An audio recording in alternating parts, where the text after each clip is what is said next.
this concept is how to navigate when you don't hit a goal. 50% of life is good and 50% is bad. The problem with it is this: if you skip this step, you are not really going to be being authentic with yourself. You're not going to find that answer in fear. If you implement this, it will change your life. Embodied CEOs don't chase trends. They pave the way. They lead from within, moved by purpose, unshaken by noise. When you are the source, you do not need permission. Hello, everybody. Welcome back to the podcast. I hope you are all having an amazing week.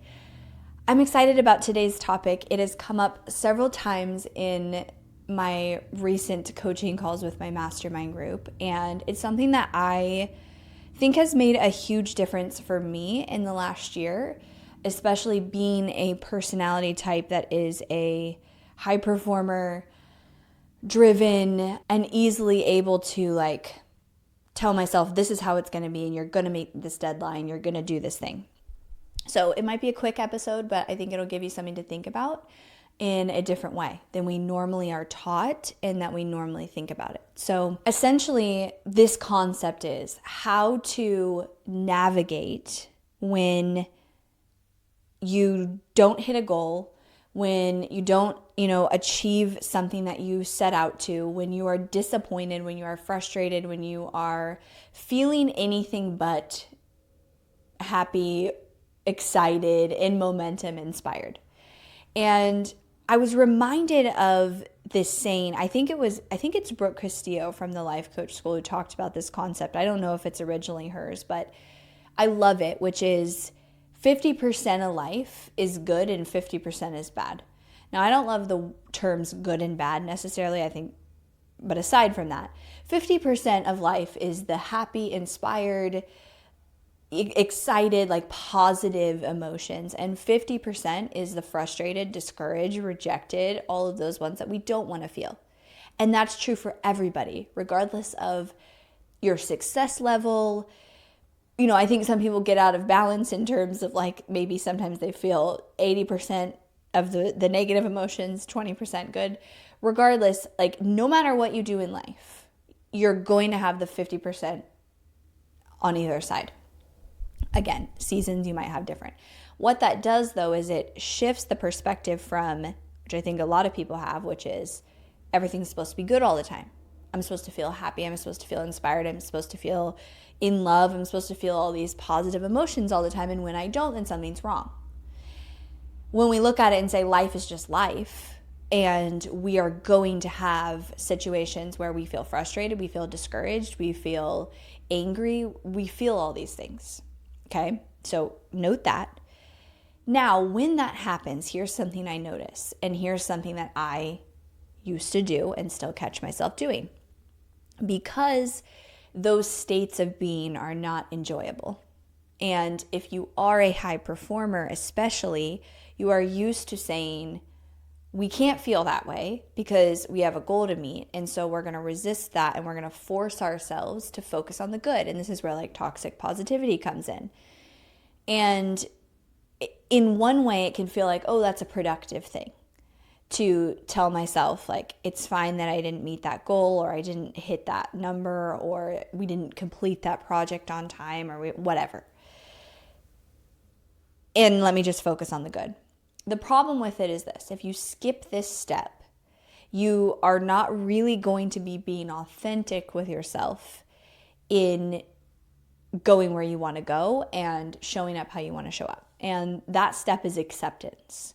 And this took me so long to learn this. I think at one point I did share this on the podcast when I interviewed Samson, a mentor of mine, because there was a time period where we did a session and that was the focus, and it clicked for me of oh, that's all I have to do some of these times. If I just do that, then I can focus on where I'm going.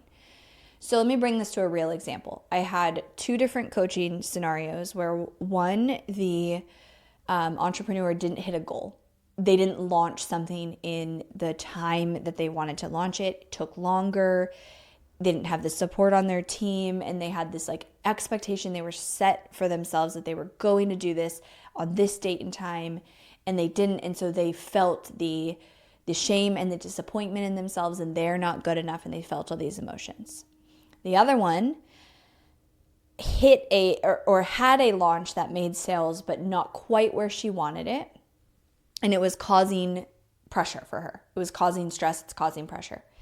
And in both of them, what you see the natural response of the brain to do is to not want to feel any of those things. It doesn't want to feel the fear. It doesn't want to feel the disappointment. It doesn't want to feel the frustration. And so it's going like, it's there and it's in their body, but they're like, I'll just focus on the next launch. I'm going to focus on this. I'm going to focus on what I'm doing next. I'm going to focus on how I'm going to bring in the revenue. And to both of them, what I say is, first, can you just accept that you're where you're at? Can you just accept that you feel disappointed that you didn't hit that launch? Can you just accept that you feel frustrated at where your monthly cash flow is right now, and that you feel afraid of what that means? I'll give you one more example. There was an attendee at my live event, and she has quite the story and was working on building up her business from the beginning, and at a point in the event found herself getting really overwhelmed because she realized all that needed to happen and felt like, oh my gosh, I can't do this all. And she was feeling these feelings of overwhelm. And we were on a break and I was talking to her and she was emotional. And I said, I'm not even going to give you advice. Like, I'm not even going to sit here and tell you, like, we'll come up with a plan. Like, that can't come yet, okay? Yes, we'll come up with a plan. Yes, we'll get into the tactical details, right? But before we can do that, I want you to sit out here. She was sitting out in the sun on one of our breaks. So I want you to sit here for the next 5 minutes of our break. And I want you to actually just sit with the fact that you feel overwhelmed. And I want you to actually welcome that overwhelm in your body and let yourself feel it. Because here's what happens. It's like kids, right? When a kid is mad or angry, they just like express it and it's done. When an animal has, a reaction and they're scared or they're mad, like they shake it off. Like they do certain things to like process that out. If we do not do that, it becomes stuck. And that's where we have to do breath work and we have to do things to shift that. My point being, most of the time I see an entrepreneur, when they are experiencing negative emotions because they don't want to, because they live to be in momentum. They live to be feeling successful, feeling productive, feeling like they're moving forward. And if they don't feel like that, it feels like death. When they are met with the situations that cause them to feel anything but the positives, they resist it. And they try to shove it down. And they go to focusing on the next thing that feels like, okay, it would be productive to focus on the plan. It'd be productive to focus on where we're going, to focus on how we're going to shift based on this. But the problem is, if you don't accept it first, all of that is just going to stay with you. And so in all of these instances, and it's not like a big deal. It's not like, oh, you need to spend, 2 weeks accepting it, right? No, like literally 1 or 2 minutes. You just need to sit there and say, can I accept that I feel this way? And let yourself be seen for where you are honestly at without making it mean anything.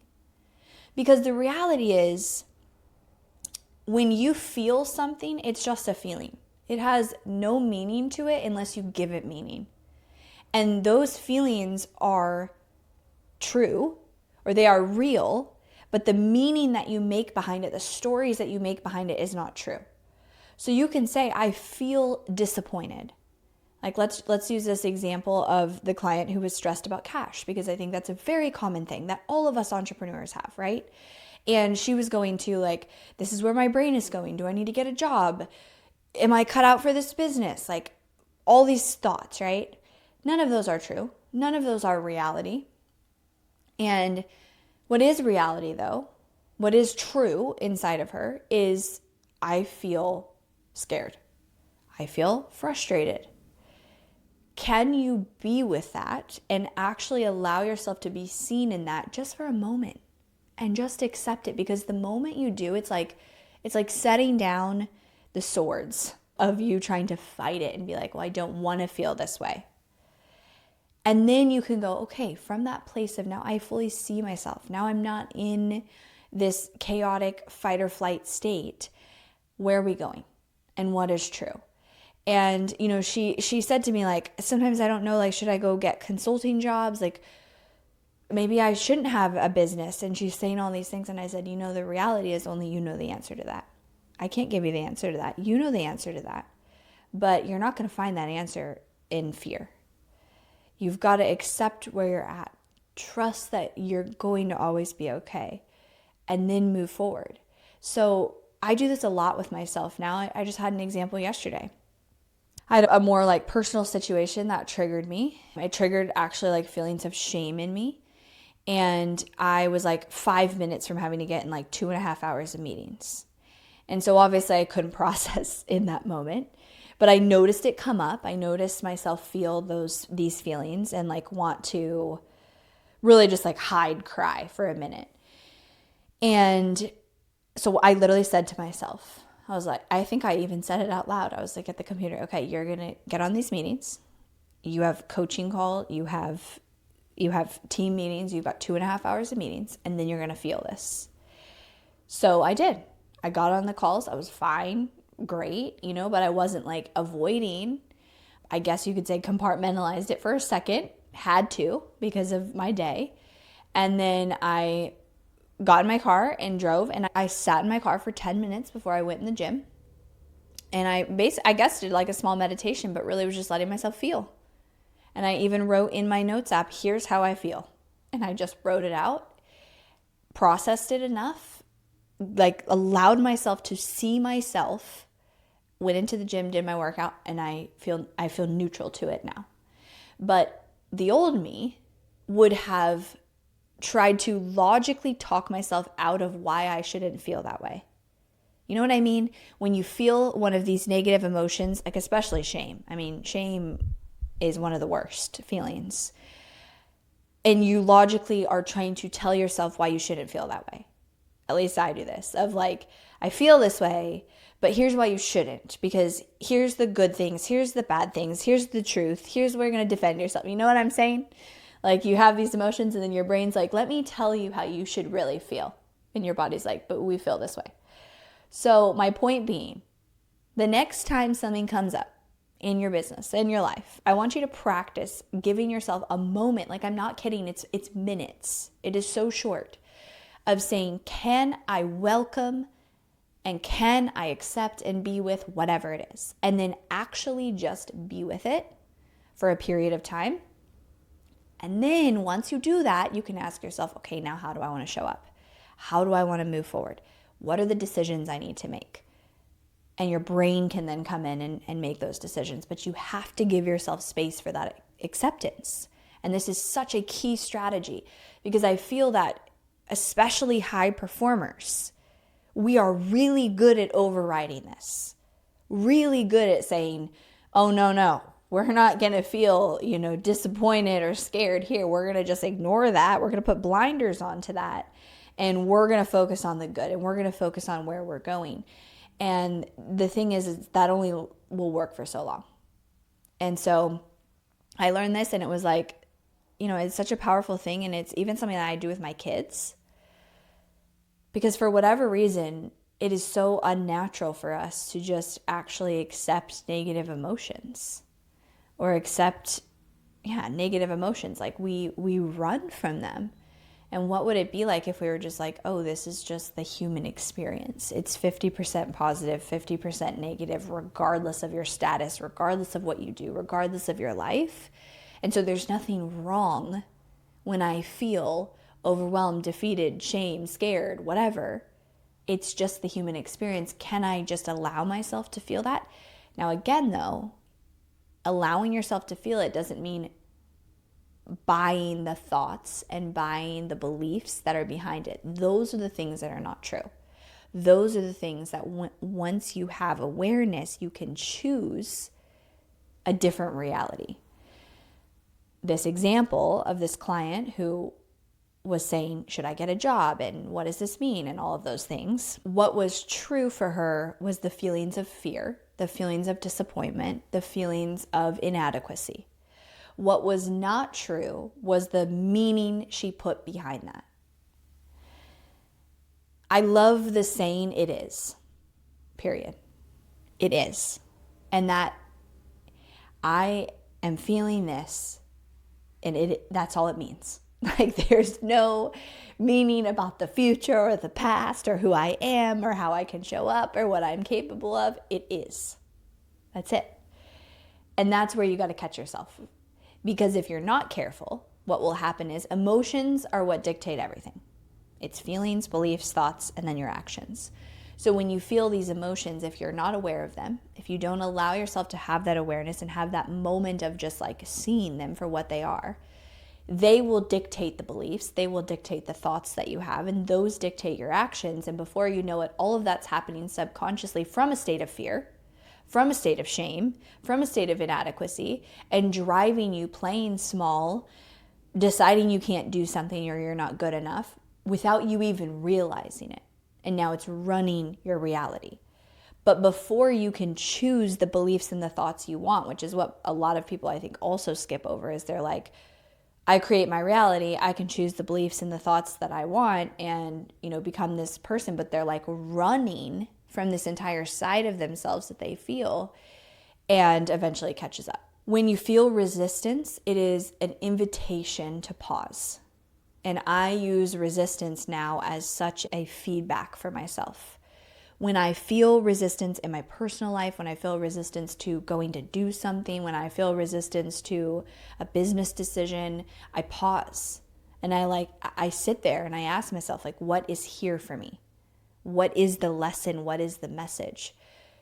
The old me would push through resistance, and that was my identity. It was like, oh, I'm resisting this, watch me do it anyways. And it's a powerful trait. And there's a difference between pushing through discomfort and pushing through resistance. I think it's very powerful to push through discomfort. I think when you come over into pushing through resistance, you're now overriding your truth. So resistance is one of the best pieces of feedback you can become attuned to, because usually there's a reason.